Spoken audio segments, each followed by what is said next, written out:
La genèse de ça vient de nos rendez-vous citoyens. On fait beaucoup de rendez-vous citoyens ici pour présenter nos projets. Et puis l'idée des cafés, mais c'est venu aussi dans ces rendez-vous-là. Les gens disaient, mais hey, on aurait besoin d'un endroit ici à Saint-Constant. Il n'y en a pas de café de spécialité, un endroit cosy où on peut échanger, tout ça.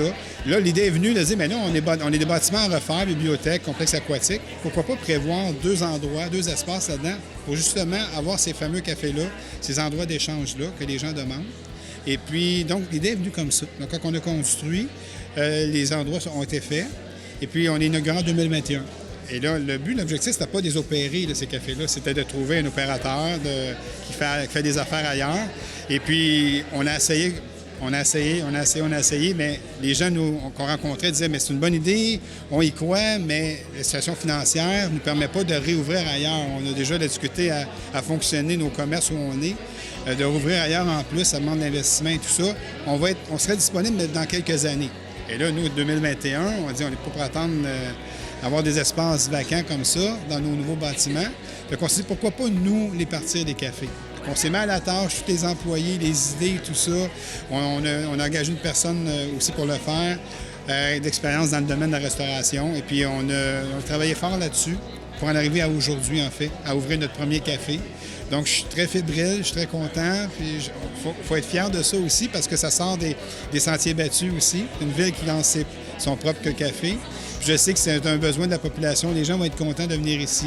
C'est un endroit, la façon qu'on le fait, c'est un endroit chaleureux avec une touche de bois. Là, la table qu'on a ici, c'est faite avec du bois de frêne de la ville. C'est des frênes de la ville de Saint-Constant qui ont dû être abattus, puis on a fait les tables avec ça. Donc, il y a tout ce petit côté-là. Et puis, et voilà, c'est là qu'on fait en sorte qu'on est là aujourd'hui. Puis la particularité des cafés aussi, c'est que les bénéfices que l'on va faire avec ça, on va redonner à la ville dans nos événements, dans les organismes qui en ont besoin, tout ça. Donc, c'est un double but, hein, rencontrer les besoins de nos gens qui avaient besoin de ça. Et l'autre, mais de rencontrer les besoins aussi dans nos événements et dans les organismes qui ont besoin d'appui financier aussi. Quand on a décidé de dire on va lancer le café, mais on a vérifié au niveau des affaires municipales, est-ce qu'une ville peut faire ça? La réponse à ça, c'est oui, parce qu'on le voit dans les arénas. Il y a des casse-croûtes dans les arénas qui sont souvent opérés par les villes, des fois par des concessions aussi à l'externe, mais des fois, c'est des villes. Fait que donc, le cadre légal existait déjà. Donc, on s'est dit, bon, on peut le faire, donc allons-y. Puis lançons-nous, puis faisons en sorte que ça vive, que ces espaces-là deviennent un lieu de rassemblement, un lieu d'échange et tout ça.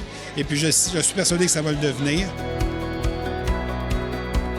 En même temps, c'est sûr que c'est particulier vu que c'est une ville. On n'a pas le droit en tant que ville, nos gens qui travaillent n'ont pas le droit d'avoir des pourboires. Ils sont rémunérés en conséquence, mais ils n'ont pas le droit d'avoir des pourboires. Donc on s'est dit, bien, les gens qui ont ont toujours un réflexe de donner. Bien, pourquoi pas faire en sorte que ce réflexe-là de donner un pourboire n'aille pas à nos organismes.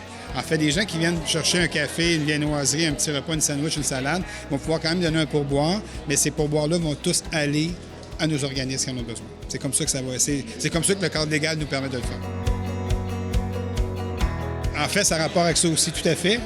Quand je parlais au préalable de dire... dans nos rendez-vous citoyens, les gens manifestaient ce désir-là, mais quand on s'est dit, hey, on a des nouveaux bâtiments qui s'en viennent, pourquoi pas les faire multifonctions, que les gens habitent ces bâtiments-là, pas juste pour venir à la bibliothèque, mais je vais venir m'asseoir, prendre un café, un petit repas, une soupe, une salade, puis après, je vais avec mon livre que j'ai été chercher à la bibliothèque, et ça sera la même chose au complexe aquatique. Les gens vont faire la natation, bien sûr, mais après, genre, je vais aller me prendre un petit café, je vais prendre un petit sandwich.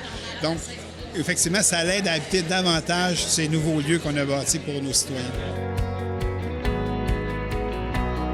Tout le monde a travaillé fort, comme je disais tantôt, quand j'ai fait le petit mot d'ouverture, puis je remercie toute l'équipe encore. C'était un travail d'équipe exemplaire.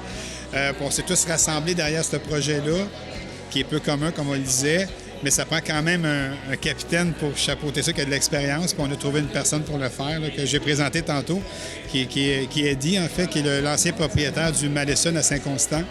Que malheureusement, bon, à cause de la pandémie, il est arrivé toutes sortes de problématiques, bien sûr, mais que lui, il a toujours cette fibre de restauration-là en lui. Puis on l'a approché pour dire, mais est-ce que ça te tenterait de venir gérer nos cafés avec toute l'expérience que tu as? Ça nous prend quelqu'un comme toi. Et puis il a accepté. C'est pour ça qu'il était avec nous ce matin. Je l'ai présenté aux gens. Puis il est tout fébrile, là. Il a déjà plein d'idées là, pour aller encore plus loin. Fait qu'on est très contents de ça. pour les heures d'ouverture, c'est sûr que ça va être différent de la bibliothèque. Donc, il y a une plus grande plage d'ouverture du café que la bibliothèque. Donc, il va arriver que la bibliothèque va être fermée, mais le café va être ouvert tout le temps.